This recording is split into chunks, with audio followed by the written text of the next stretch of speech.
Hello, everyone. Welcome along to the Matchbook Horse Racing podcast, where we are Ascot dedicated this weekend. 7 races from Ascot, where the feature is, of course, the Matchbook Betting Exchange Clarence House Chase. And we're doing this fresh after declarations, where we now know that 8 are going to line up. Goodness me, it looks a proper renewal of the feature race this Saturday afternoon. Joined by Micheál Deasy, and I'm glad to say she's back after what was hands up. For us, we've been in good form. It was a slightly poor week last week. So Steve Jones putting his hand up there. It wasn't solely you, but we can't have big price winners every week. And Adele Mulrennan, as I say, is back to redeem us. And I'm sure everyone's well, rather than going around asking how everyone is, or they wouldn't be here. So there you are. Deasy, you got details of the ongoing Matchbook offer for us. Take it away, sir.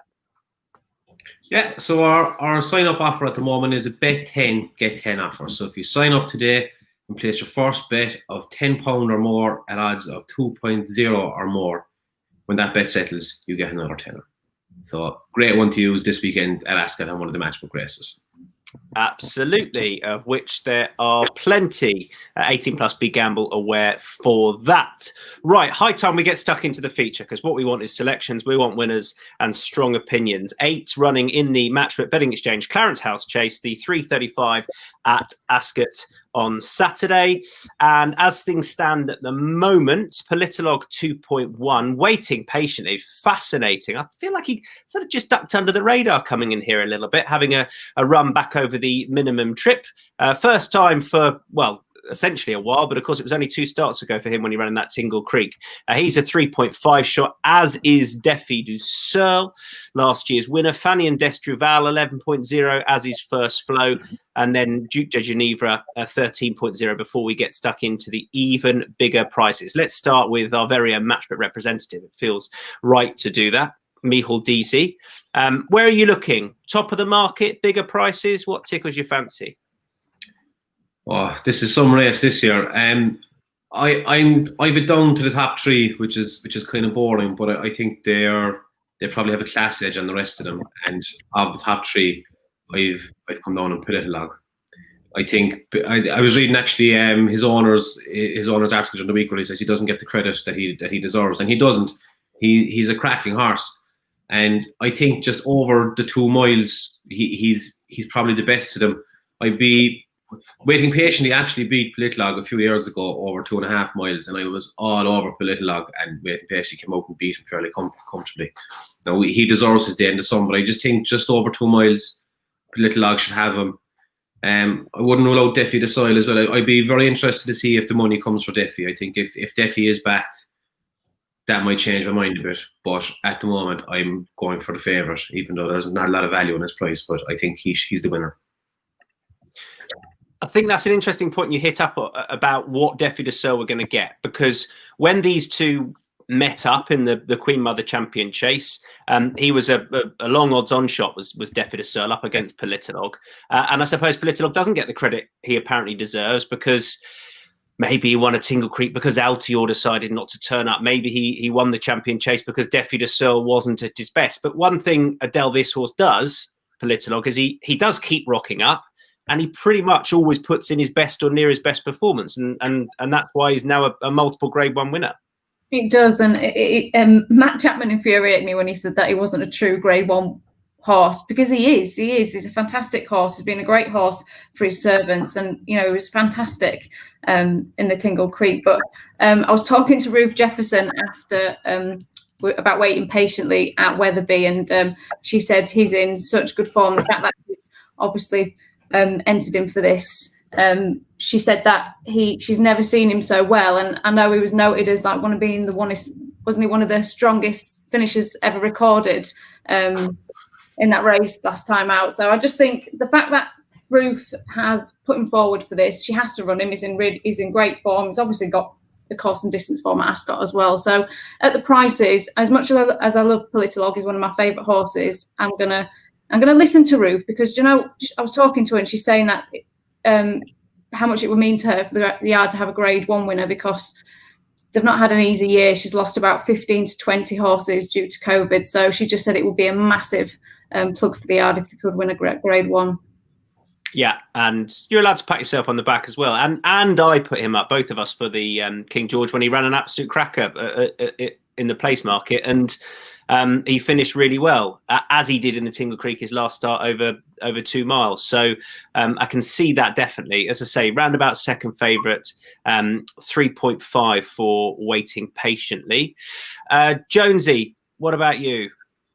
I agree with Adele that Matt Chapman infuriates me when he says anything, really. And there's no truth. I was thinking that Adele was the only person ever to be infuriated by Chapman. But yeah, well, and there's no truth in the rumours. I don't think that you tried to get him on Matchbook podcast, but it couldn't fit his head in the gap.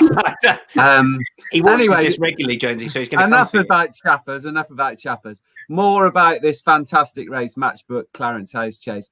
And I'm being contrary. I'm looking outside the top 3 because although I like Politolog and I think he is a Grade 1 horse. He's proven that over time. And there was a time when he didn't really show his best form at Cheltenham, and then he goes out and wins the Champion Chase by 10 lengths when I've finally given up on him at the festival. And he's looked a more consistent horse, if that's possible. So he deserves his place at the top of the betting. But the other two, I'm not so convinced about. And I don't think Politolog is a Moscow Flyer or an Altior or a Masterminded. He's just a very good horse at 2 miles. But he's 10 now. He's not unbeatable. Defi Desul, he hasn't run a race since he won this race last year. I don't know how you can back him at the odds. He was brushed aside in the Champion Chase when he was odds on. He was miles below his form. And then he pulled up at Cheltenham in November on his comeback. I can't be interested in him. And he's a horse that's done a lot of racing in a short space of time. You forget that he was the star juvenile of his 4-year-old year when he won the Triumph Hurdle. So these French horses, they can sometimes just fall off a cliff and never come back. And I couldn't be interested in him. And then the third of those, Waiting Patiently, who won a brilliant race in the King George to be second. You can pick holes in that form, but over 2 miles, I know he's run third in a Tingle Creek. I just can't have him over 2 miles. So the slow burn, the one I've come down with, and I'm delighted it's 8 runners, is Fanny on Destraval, who looked a really top prospect when he won at Newbury last season. Didn't really go on from that because he only had 1 run, and that was at Kempton, and I think the track was a bit too sharp. That was behind Global Citizen, who made all the running, and he was held up, so don't worry about that. He came out first time this season at Cheltenham in November and ran a really good race behind Magic Saint. Thought he'd step forward from that, and Magic Saint, I think, on his best form, is a really good horse, and that was a good performance from Fanny and Destraval. And at Cheltenham last time in the rearranged Peterborough Chase, Fanny and Destraval was going as well as anything. And it was one of those falls 3 out at Cheltenham. He jumped brilliantly to that point, I thought. So the fall doesn't really worry me. It was one of those where the ground, he jumped the fence well, and the drop on the other side just called him out, and that was it. But he was going really well at that position. It was a fair way out 3 from home, but he's only 6. He likes soft ground. He's unexposed.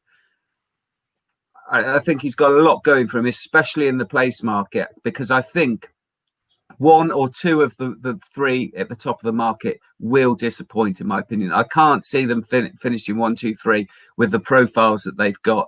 So I think Fanny and Destraval is the one. He travels really well. The drop to 2 miles would be a positive. And like I say, he likes soft ground, and I've spoken enough, I think. So he's the one I really like. Technically, you've never spoken enough because we love hearing from you. But Fanny and Destraval for you, who she's a little bit bigger than I first mentioned, 12.0 for Fanny and Destraval. And Jonesy recommending you play that in the place market. And I agree with nearly everything Jonesy said. And certainly about 2 of the top 3 in the betting. I think Defi Desul is just a dangerous prospect currently, and Waiting Patiently. For all he's run really well on his last 2 starts, a year apart between those. The Tingle Creek, I think, highlighted his issues with competing over the minimum trip, and I just think it might happen a bit quickly for him. And I think, go on.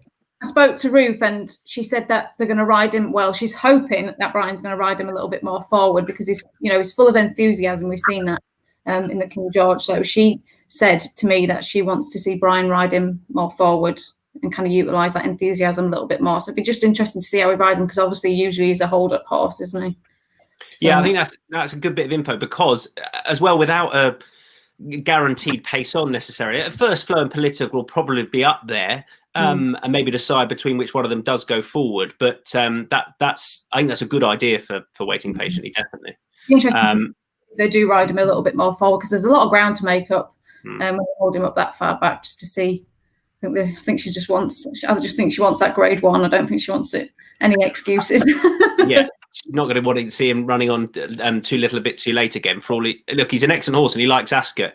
I think Politolog's a safe bet, and if you're getting odds against, that's absolutely fair enough. He always rocks up, and he always seems to give a good performance. Interesting enough that Harry Cobden's on. That's not necessarily negative. It's just at the back of my mind that Harry Skelton's got a good recent record on him, but then Harry Cobden won a Tingle Creek with him a few years ago. So there you go.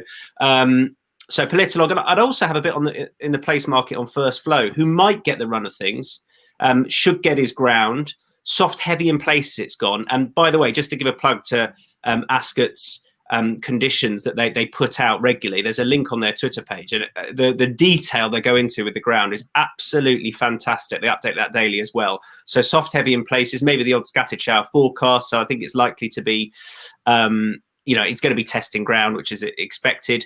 Kim Bailey said as much, that it's going to suit First Flow in the interview we at Matchbook did with him yesterday. And I think First Flow are on a good race, and I do think he'll be placed, but I just don't think he'll be good enough to win. So I'll have a nibble at him in the place market, but Politolog for the win. Anything anybody wants to add to conditions or running of the race or anything for the feature? Speak now, forever hold your peace. We kick on. Love it. And incidentally, with regards to the conditions, we're going to be talking to Chris Stickles, clerk of the course at Ascot. That's happening tomorrow. So we're going to get, we felt best to get a 24-hour update with him just before the race. So, or 24 hours before the race, to see what conditions are like at Ascot. And also, given that big band of rain has now left us, thankfully, particularly for Adele, who I believe has had to have the pumps on because there's been a lot of rain up north. Yeah. But thankfully, Ascot, shouldn't be too bad. So Chris Stickles coming up tomorrow. Keep an eye out for that. Right, 2 mile juvenile hurdle. I don't have prices for this at 12:40 at Ascot, but Steve Jones is going to kick us off. Yeah, it's a really tricky race, isn't it? Because a lot of them are having their first run over hurdles, and I always think that experience counts for a hell of a lot over it when you're dealing with both hurdles and fences, especially hurdles and juvenile hurdles. The jumping is the key. I just don't see that the horses with experience, although there's a couple of winners in there, I just don't see them having the class of some of the potential flat horses coming off. And the one that I like is Tritonic of Alan King's. Had very high class form, rated in the 90s on the flat, runner up at Royal Ascot first time out last season, on the flat season in the Golden Gates Handicap, a mile and 2 race, only beaten half a length when was running on well at the end. So a horse that you go back and has got form on soft ground, it goes well fresh. Alan King always has a good record in juvenile hurdles if you go back, so got a lot going for him, but he'll need to be able to jump, and you're putting a little bit of faith in that. So small stakes on Tritonic. I jump in there because I completely agree. He's the one to beat given his flat rating, and Alan King's got a decent record in this. He's won it with Boulder Success. Gibraltar Faro, one other horse as well. Recently, some good horses have won this race. Top Notch won it a few years ago. Goshen won it last year. He's going to be favourite, do you think, Jonesy? I would imagine so. I think right. I think there might be a lot of interest in Sepney Causeway, just because he's followed the same path for the owners, the same owners in the Gredleys, and he was trained by Micheál Bell on the flat, and that's the same path of All Mankind, who obviously did very well in juveniles before running over fences, but he's never run on soft ground in beyond a mile. So when you look at it like in terms of that, I think Tritonic will be favourite. Might be a bit of interest in Punctuation, who for me might not have the pace for it. But yeah, I think Tritonic is the logical one. But like I say, it's a bit risky in a race with horses that have never run over hurdles. And we don't know exactly what the prices are going to be, but I'm very much in the Tritonic camp as well. Adele? I think it's going to be a race to have your trackers ready just to kind of see how some of these fare on their first start over hurdles. But do you know, one of the ones I've keen to keep an eye on is Salamanca School, who had his final run on the flat at Goodwood, finishing second to Elm Valley, who won on hurdle debut and was fourth at Chepstow in a Grade 1. So I just think that form's quite good. He's won on the flat, he won on the flat on heavy ground as well. So hopefully that won't be too much of an issue. Has had a wind operation. He was obviously trained with Mark Johnson before that. So just based on that form, I'm just going to have him in my tracker and one to watch. And depending on what the price will be, I'll be keen to have a little place bet on him. And I was interested in him just because the trainer is interesting me at the moment. He by his own admission, had a really poor start to the season, I think, but they're just starting to show a bit of upside as well. So I thought we could be interested based on that. That's Warren Greatrex. I think he should be a price, Adele. I'd be disappointed if he's in the first three in the betting anyway. He's in my tracker. I just thought, given his form on the flat, and the horse that beat him has won on hurdle debut, and then was fourth in a Grade 1. So just purely on that really. And I thought if he's a big price, he's worth a place bet. He's won on heavy ground as well. So hopefully that won't be too much of an issue. Just needs to jump really. That is Salamanca School, who's had a wind up for Warren Greatrex. And Deasy, you? No bet for me. Tritonic was the one that I kind of landed on, right, because of Alan King's record on the race, but Gary Moore targets this with his good juveniles as well. He obviously had Goshen last year. He had beat the judges, backed him to be favourite the year before. So maybe keep an eye on the Gary Moore horses, but no bet for me in this. No bet for DC. We move on to the 115. And this is the Matchbook Betting Podcast Mares Hurdle. Chose to name the Mares Hurdle after the Matchbook Betting Podcast, which is what we do here because of Steve Jones's vendetta against mares. And one of them is Roxana. Jonesy, come on, talk to me. Now, look, Roxana, last time you were dead against her. Review her run if you can. What did you make of it? Did she prove to you she stays? Yeah, I don't think you can. And that was my worry with her. I didn't think she truly stayed, or there was certainly stamina worries on soft ground, even though she'd won at Wetherby on soft ground. I thought that was a softer race, and she really proved it against Paisley Park and Time Hill, who are two really top draw stayers by any era. So to finish up the backside of those two was a really impressive performance. She did pick the pieces up a little bit, but that's her style of running. She likes to come from off the pace. She races in the rear in the early stages, no matter what the trip is. So it was a really creditable run on heavy ground over a course that she clearly handles. So she has got a hell of a lot going for her. The one thing with her is she's likely to be a shade of odds on. And I mentioned she likes to be held up. And in a small field like this, where they're going to be able to go the pace they want in front, I just didn't want to be with her. And I think Magic of Light, who has won this race the last 2 years, so going for a hat trick in it, usually runs over fences, probably best known for finishing second to Tiger Roll in the Grand National a couple of years ago, but has got really good hurdles form, mainly in this race. And she does like to go from the front. She's coming off the back of a win over fences at Newbury when she was very impressive. And if she can control it from the front, she's going to be a hard horse to pass, because obviously she stays very well, having that Grand National form. So because of the prices, I'd have a small bet on Magic of Light. Let me give you those prices. I'm sure if I've got up-to-date ones at the moment. Yeah, Magic of Light's 4.0 with 1.9 Roxana, as you say. So you think that's fair enough, Jonesy? Yeah, I think that is fair enough, definitely, because there's two horses in there that you're going to find very hard to fancy, certainly on the ratings there. Midnight Tune and Coded Message. And Eglantine de Saul is a horse, again, who likes to be held up. So I think Magic of Light's certainly the only danger to Roxana, and the way the race is run, I think that's a fair price. Midnight Tune might has made the run in the past, so could possibly put it up to Magic of Light. But I wouldn't be surprised if Magic of Light got a fairly soft lead. Elegantine to sell 4.5. The other two big prices, as you say. I just keep an eye on Roxana's price, and if I think I can argue that Magic of Light's a bit big at this stage. I think there's a huge chance that as you say, she's won the race the last couple of years, and the fact that she's a likely front runner, I think they'll get a bit closer.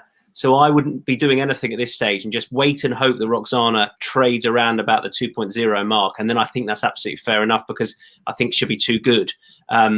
But I'm not leaping in at this stage, as you say, at the current price for Roxana. But I think they'll come a bit closer together, and then I think it's the time to go after Roxana. Dees, what do you think? This is the market, and this is very strange. I was looking at this the other day, and Roxana was there at 1.6, 1.7. And the last 24 hours, she has gone to nearly, 1.9, you said no. Magic of Light doesn't seem to have been backed, and Eglantine the Soil has been backed a small bit. Midnight Tune is entered today, and when Canton, I don't know if will she run or not, and I would disregard a coded message. I just don't think she's good enough. I would be, like, if Roxana was there at evens, it would tempt me, but I would be very slow to back against Magic of Light as well because she's going for the 3 in a row and she's a mighty horse. But if I had to bet in the trade, I might probably go for Eglantine the Soil because she was backed as if defeat was out of the question the last time. There was a huge gamble on her. And she ended up second. I think she finished second to the White Mouse for the second time this year, who was quite a progressive horse. I think she should be able to stay and she should handle up the conditions. I think going up to 3 miles could be a good thing for her, although it's a very big step up to catch the front two. So I would probably sit on the fence with this one again. Wait, so okay, so no bet basically. No bet. Yeah, I wouldn't. I'm not going to put up a bet in this. I thought you were leaning towards Eglantine de Soy then, but yeah. She's about. Is she 4.5? 4.5. No, I went a bit bigger than that. No, she was 6.0 or 7.0. No, maybe small win bet, but I can see you can see Dees in one of those sort of Turkish markets haggling over a rug, can't you? Whoa. Let's get a few pictures for the wall first. We don't need a rug at all. Fair enough. He's waiting for something to move from its current prices. Adele, what about you? Kind of just going to echo everything you've all said, really. Tactic-wise, I think Magic of Light might be hard to kind of peg back if she gets her own way in the front, because Roxana is a hold-up horse. So it'll be mainly down to kind of Harry Skelton making a challenge at the right point. I think will be quite crucial with Roxana. She does have a really good turn of foot though, so I mean he won't be far away at all. There's not many runners. I just would like to see her a little bit bigger. So if she does go out on the drift, I think that'll be the time to pounce. I think this will be a time to shine against her own sex. I mean, you can't, that was a fantastic performance because I had a noted, against Paisley Park and Time Hill, and I was like, oh, I don't think she can win it, but I thought that was a very smart performance. The one thing with Harry Skelton is, he reads the race so well, and he's not going to want to get stuck behind Coded Message and Midnight Tune. I know she's a hold-up horse, but I don't think he'll be far off the pace. I think he knows what Magic of Light is going to do. So I think he might ride her to make a challenge, and maybe a little bit sooner on in the race. Steve put you off last time, didn't he? No, he didn't put me off it. No, he didn't put me off her at all. She's a fantastic mare, and even though I know Next Destination has formed this season's over fences, but he's no mug. When she beat him at Wetherby, her form is very good. So, and I think it could, it's a time to shine up against her own sex. But so if she got to a 2.0 mark or something, I just want to see her help it out a little bit. Yeah, no, I'm exactly the same camp. That's the Matchbook Betting Podcast, which is this Mayor's Hurdle at 115 at Ascot. The 150 we move on to is the Matchbook Better way to bet Holloway's Handicap Hurdle 150. Deasy, the Handicap Maestro. Some massive prizes you've found so far, and this is a nice big old field to get stuck into, and it's open. I mean, as far as prices go at the moment, it's 9.0 the field. That just tells you what kind of race it is. Actually, no, I tell a lie. Sorry, Lightly Squeeze is towards the top. 8.0 for Lightly Squeeze, but it's just so open. Who do you like? The market, this has actually changed in the last half an hour since the decks have gone up, and there's been a bit of a gamble on Danny Corwin already, and I was going to put him up because I thought he was going to be about 8.0, but he's I'm seeing about 5.0 now. I'm going to stick with him. There was a few in this now I liked him and Cateson, but I think that Danny Corwin was very good over course and distance. I think 2 runs ago on the step up the 3 miles, the last time I tipped him in that race over 3 miles as well. Just think it was too far for him. I think that conditions and the distance will be in his favour today, and I can see him going very well. Although I'm disappointed he's gone favourite already. I think it's very interesting as well the Henderson horse Craig Nish. I think Janica might be in there just to make sure he's in off a very low weight. Craig Nish thinks it's his handicap debut, so watch for the gamble on him. But I'm going to stick with Danny Corwin. Yeah, I've updated since Dex, as you say. So 6.0 for him at the moment. I mean, is that fair enough? Yeah, I'd be happy with that, but I'd go win only at 6.0. Okay. 0.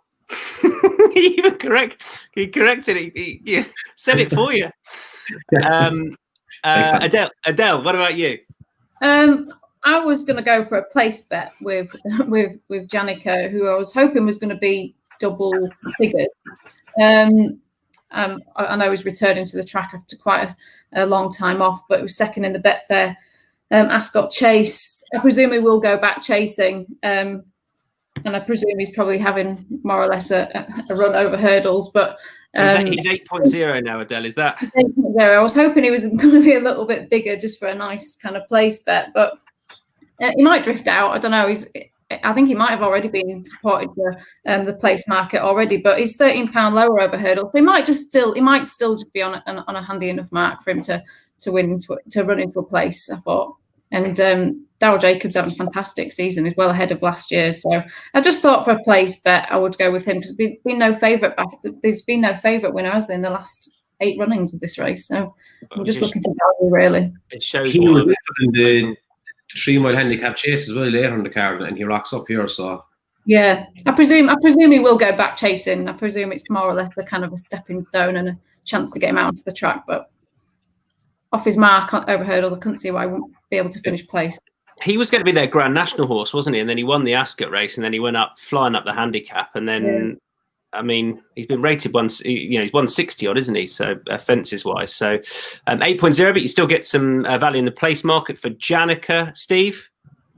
Yeah, I hope you're both wrong, to be honest, because I hope that Dee's saying that Janica's in there just to keep the weights up, and Adele saying Janica for the place, because I think he'll win. I think he's got a great chance. If you go back. Like Adele said, he's been running over fences mostly, and he's rated 160 over fences, and he's 147 over hurdles on top weight. He's had a breathing operation since he last ran, which was last February in the Ascot Chase behind Riders on the Storm. And before that, he had run once over hurdles in the Rowkeel on New Year's Day at Cheltenham when he was 4th behind Somerville Boy, but Somerville Boy sort of dictated it from the front. It was a very good ride by Johnny Burke, and although Janica sat on his tail a little bit, I just thought those hurdlers had a little bit too much speed for them in a race that wasn't run at a hugely strong pace. And I think in this big field he had more of a chance. He's certainly got a class edge because he's been running in really good races over fences against some good horses, the likes of Daffy DeSaul, and he beat Dolos at Exeter in first time out last season in the Holden Gold Cup off top weight. So he's a horse that carries weight well. He also goes well very fresh. He likes soft ground, and he's well handicapped. I think he's got an outstanding chance. Again, there was a few that were towards the top of the market that weren't declared, like Benson and Albert's Back, which would have made sure Janica was maybe, I don't know, 11.0 or 12.0, something like that. And he would have then been a really tasty bet. But even so, I think he's got a great chance. Yeah, Benson was Antipo's favourite, wasn't he? But he doesn't rock up for the race. And can anyone guess what horse I'm going to put up? Definitely can. I think it might have been named after a Victorian engineer. I don't know if he is. IK Brunel? Yeah. Isn't where did you go to school? Your parents need to get their money back. If you've never heard of Brunel, Jesus, they need to get their money back. Isn't it University, Jonesy? Brunel? Yeah, they named Isambard Kingdom Brunel after the university. That's right. That's the way it went. Yeah. I thought so. Yeah. Unbelievable. It is IK Brunel who I'm going to put up. We definitely need to clip up Jonesy going, where did you go to school? IK Brunel, who's very predictable, I'm sure, from me, because he was my horse to follow the year before last. I think it's fair to say he hasn't lived up to expectation. But my goodness me, he's a well-treated horse. They had a little flirt with fences. It didn't work out. He ran at Newbury. It was disappointing. But all of Ollie Murphy's horses they just weren't quite right at that time. They're having a much better 2021 than they saw out 2020. And I remember standing on the gallops with Ollie a couple of years ago when this horse was still a novice and they were going to keep him as a novice for next year, and him being so positive about the horse. And he's shown glimpses of it. He's won over 3 miles on soft. So I think this trip on soft ground will be absolutely fine. He's just a massive price.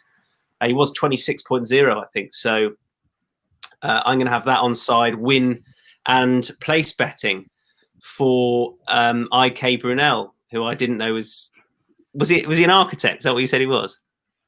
I'm not going to. You've got to look it up can't because remember. it's just an insult to the great man. He used to wear a big top hat and smoke a cigar. And if you go to Paddington Station, have a look around. Okay, right, on it.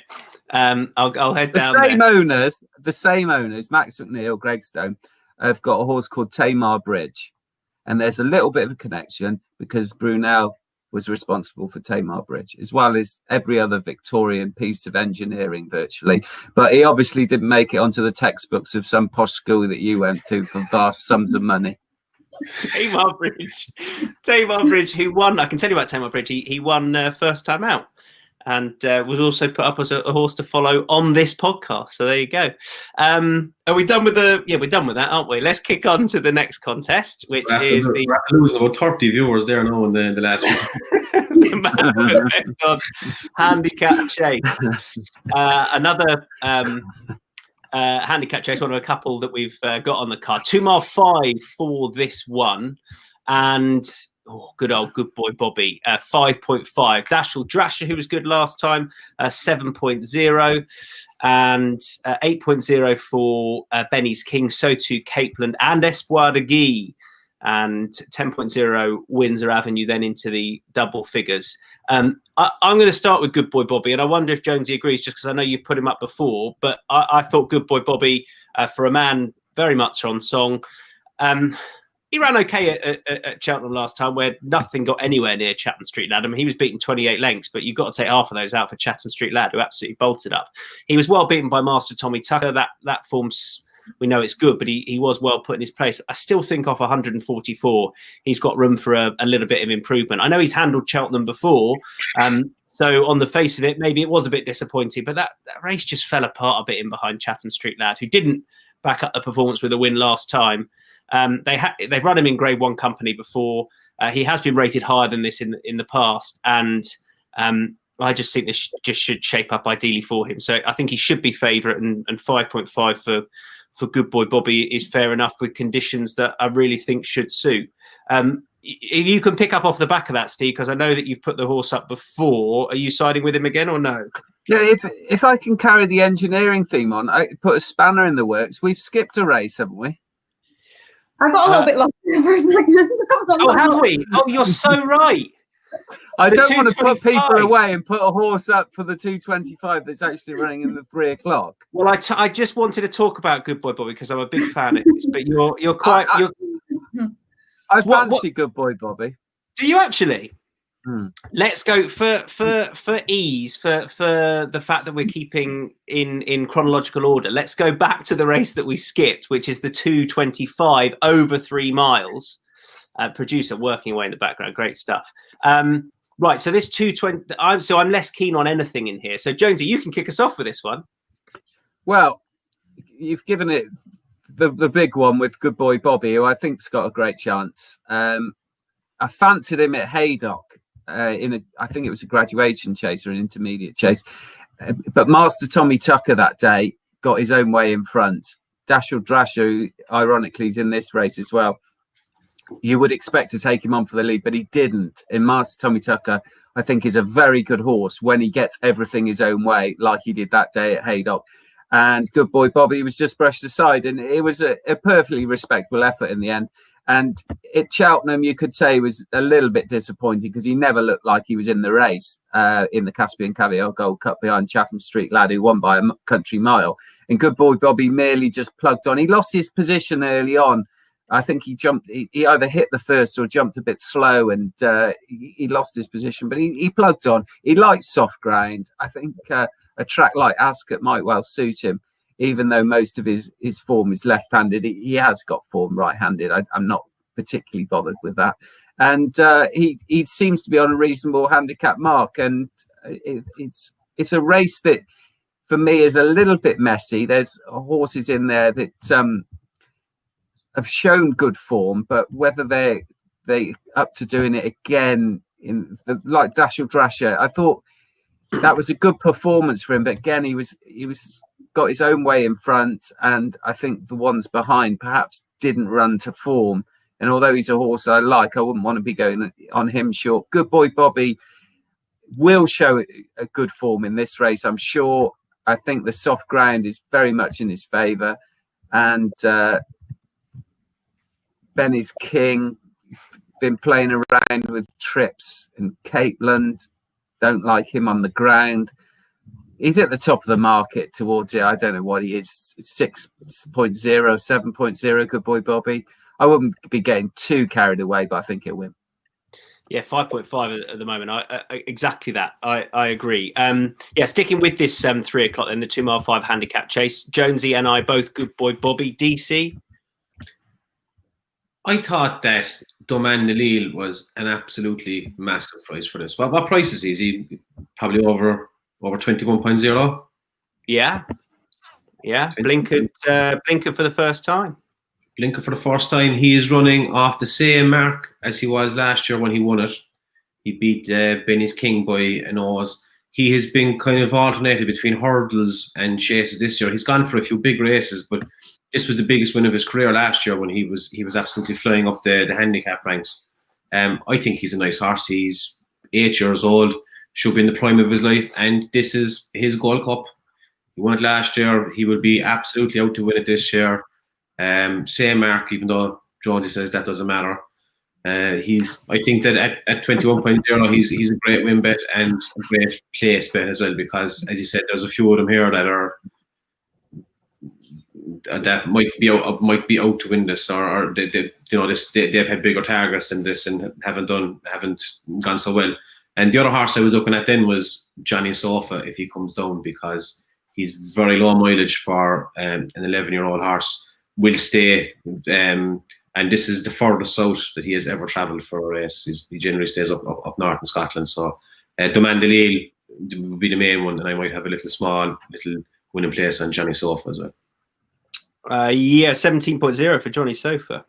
So a couple of big prices for Dease there. Adele. I'm going to go for the place market because, like the guys have already said, there's a lot of horses in this race that have kind of shown glimpses of being maybe a little bit better than what we've seen. One of the horses that was put forward as a horse to follow, and Brian still thinks a lot of him, is Windsor Avenue. Brian Ellison and Brian Hughes both still think a lot of him, and that was a much better performance last time out in the Royal Merrick, obviously finishing behind Snow Leopardess and Canelo. Just think he's still got a little bit more to offer, so I'm going to play the place market. I presume he's double figures, so just a place bet on him. I'd be having just a small one. I wouldn't be going wild. 10.0 currently, Windsor Avenue. Who might go out on the drift if there's money that comes for others, because he has got some good place form. So that's what I'm going on. I'm going on the place market. And Brian Ellison's horses are in good form. I think he's on 23% strike rate at the moment. So it would be just a small place bet for me on him. Yeah, place bet for Windsor Avenue, who was behind Canelo. Say again? There is a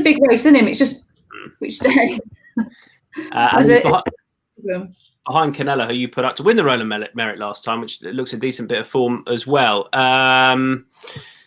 So a couple for Good Boy Bobby, Demand a Lil Johnny Sofa for Deasy, and Windsor Avenue in the place market for Adele. And then we're going to go back in time to the, I mean, if I didn't know who IK Brunel was, the parents wasted their money, Josie, because I can't even go in chronological order. Matchbook best of Handicap Chase is the 225. And Deasy, you can kick us off with this one. Oh, yeah, nice one. Straight in there. This used to be the amateur riders race, did it? Was this an amateur riders race for the last few years? There was no previous winners when I was looking at it. I will go for, I'm not very strong on this now, I would put up Encard, Dr. Richard Newland's horse.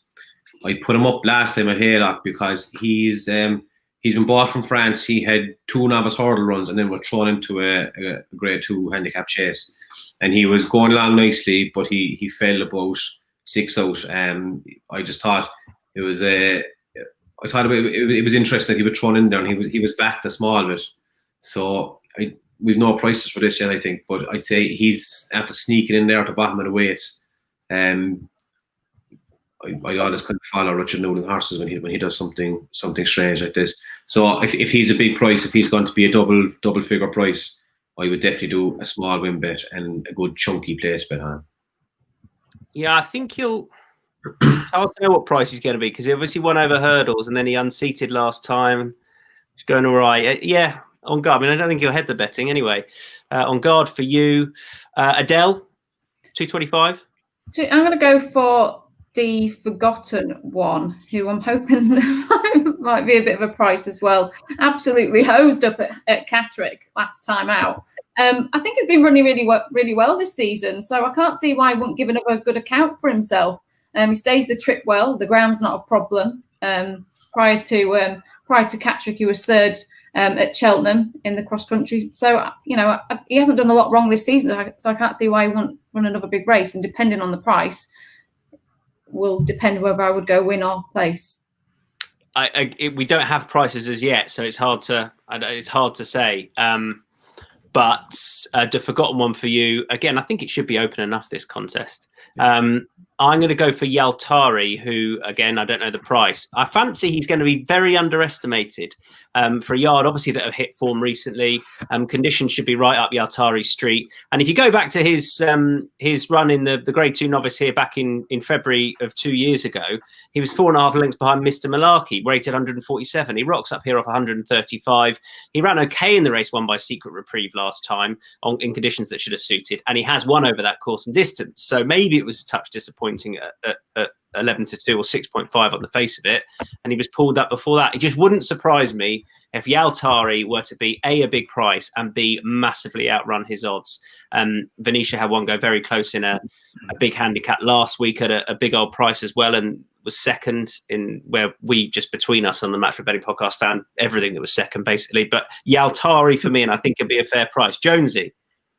Yeah, I hope it'd be a fair price. I really fancy him. I thought he ran really well at Chepstow. That was the Welsh National Trial, and it turned out to be a real Welsh National Trial because Secret Reprieve ended up winning the Welsh National. The Two Amigos was runner-up, ended up being runner-up in the Welsh National, and Bobo Maku was third, was sixth in the Welsh National. So that's really solid form.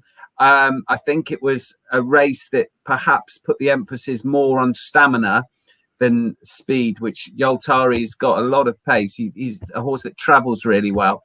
And there's got to be a nice pace in this for him to run off, I think. This is sometimes the problem with him. He needs to be able to just almost be finessed into the race. And I think that'll happen today because Cobolobo and to Forgotten One both like to make the running. So I'd be amazed if this wasn't run at a decent pace. And that'll suit Yaltari. Like you say, he likes testing ground, so that's another plus. And he is well handicapped. If you go back, like you say, he was off 147 a couple of years ago. He hasn't run much since.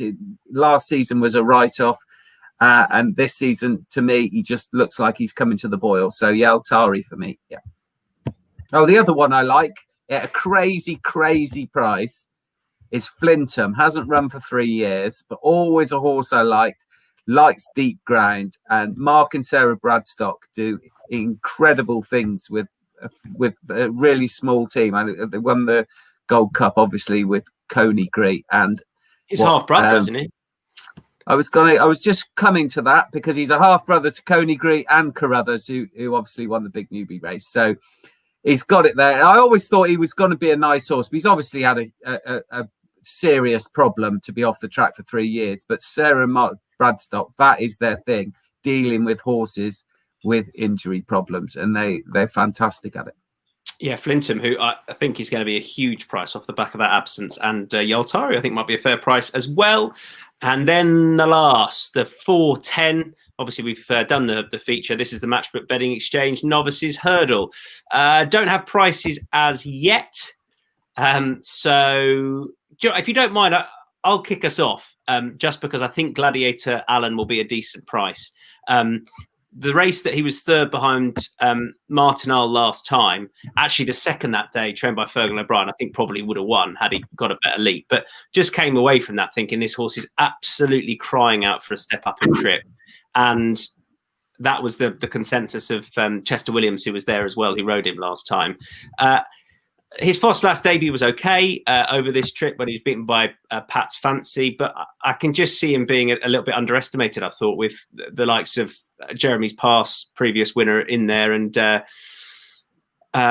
maybe Buzz de Turcoing as well, horses that have won already. And I thought this horse ran really well in shape for a return to further last time at Exeter when it was testing enough. So I'd have a very small bet on him as long as he's not sort of second in the betting. But I can't believe he will be for Chester and Jane Williams. Adele. A tricky one, I thought. I'm going to go with Jeremy Pass, who I thought looked really good at Wincanton, travelled well. The ground is my only worry. Obviously, that was good to soft. Has ran on heavy.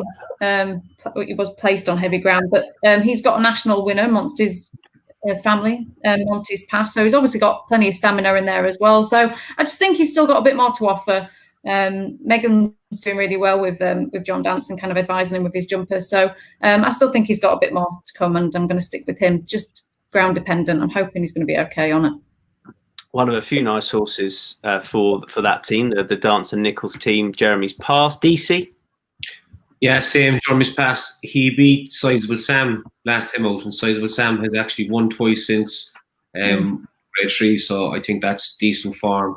Again, he's one of the horses that John Dance held on to. And I know he got rid of a few horses, but he held on to him. I don't think he has much to beat in this race. And he was dropped up early. Nichols had 2 horses in this, but Cobden was dropped up on him a few days ago. And the other horse, see a lot more business, is going to race in Taunton instead, and he'd be interesting for that. But Jeremy Pass, I could see him being favoured, though. I think he could be a short price, but I think he'll win. And Steve? Yeah, that's the treble up, Jeremy Pass for me. I was quite pleased to hear Adele saying that Jeremy Pass was related to Monty's Pass. I didn't know that, but that's good because I don't think these Jeremy horses stay much beyond 2 mile 5, 2 mile 6. So the stamina on the dam side there is very encouraging. And like Dee said, won it Wincanton very well last time. It looks hard to beat, but I will say that Gladiator Allen was the other one that I liked, but I just don't think he'd be experienced and battle hardened, I suppose, to beat Jeremy Pass. This was the race a few years ago where Downtown Getaway just got up to win. Weren't you on him that day, Dees? I think I remember it. Yeah. I had a bad day that day, and he was the one who got me out of it. That was the day we were over Ascot. That was a great day. It was a great day, yeah. I think, it might have been it was early days of the Matchbook sponsorship of the feature race, and I remember Deasy pulling all his hair out. Yeah, that was the first. That was I think Altior equalled the record for consecutive wins in that race at 1 to 10 or something. It was that was the day Surname won as well. So we've been very lucky with this sponsorship now the last few years. It's always been a very good day of it. So it's great to be involved. Best bets, ladies and gentlemen. Weekend best bets. DC, kick us off. I'll go with the Mandalil in the what is it? The 3 o'clock, 2 mile 5. Yeah, the Mandalil 21.0 winning place. 21.0 for the Mandalil. Steve Jones. Janica 150. Janica for you. Love it, love it. Couple of shouts for that. Adele, your best bet? I was going to go Janica as well, so I'll change. Oh, sorry. I'll go for Jeremy Pass in the last race. Favourite's got a massive record in that race, so we just need him to go off favourite. Do you know, I'm going to go Politolog. Yeah, I just think it's staring everyone in the face, and I think he'll win. And if he's odds against, fair enough. Politolog in the Matchbook Betting Exchange Clarence House. We're done. Thanks, everyone. I'm going to go and look up IK Brunel. History, maths. There must have been something you're good at. Hairdressing. Did you get an A star or something? Drama, James. Drama. Of course. That was drama. me. Steve, thank you. You put it to good use with that Strongbow advert in the famous film about paintballing. Adele, thank you. That everyone should look up on YouTube if they can find Steve it. will be back next week and every week from now on. Adele, thank you very much indeed. Deasy, thank you. Thanks for everyone watching, and enjoy the 7 races at Ascot this weekend, with the feature being the Matchbook Betting Exchange Clarence House. And catch the Chris Stickles chat 11 o'clock-ish tomorrow. Will be an update for you on conditions for Saturday afternoon. Thanks all. Bye for now.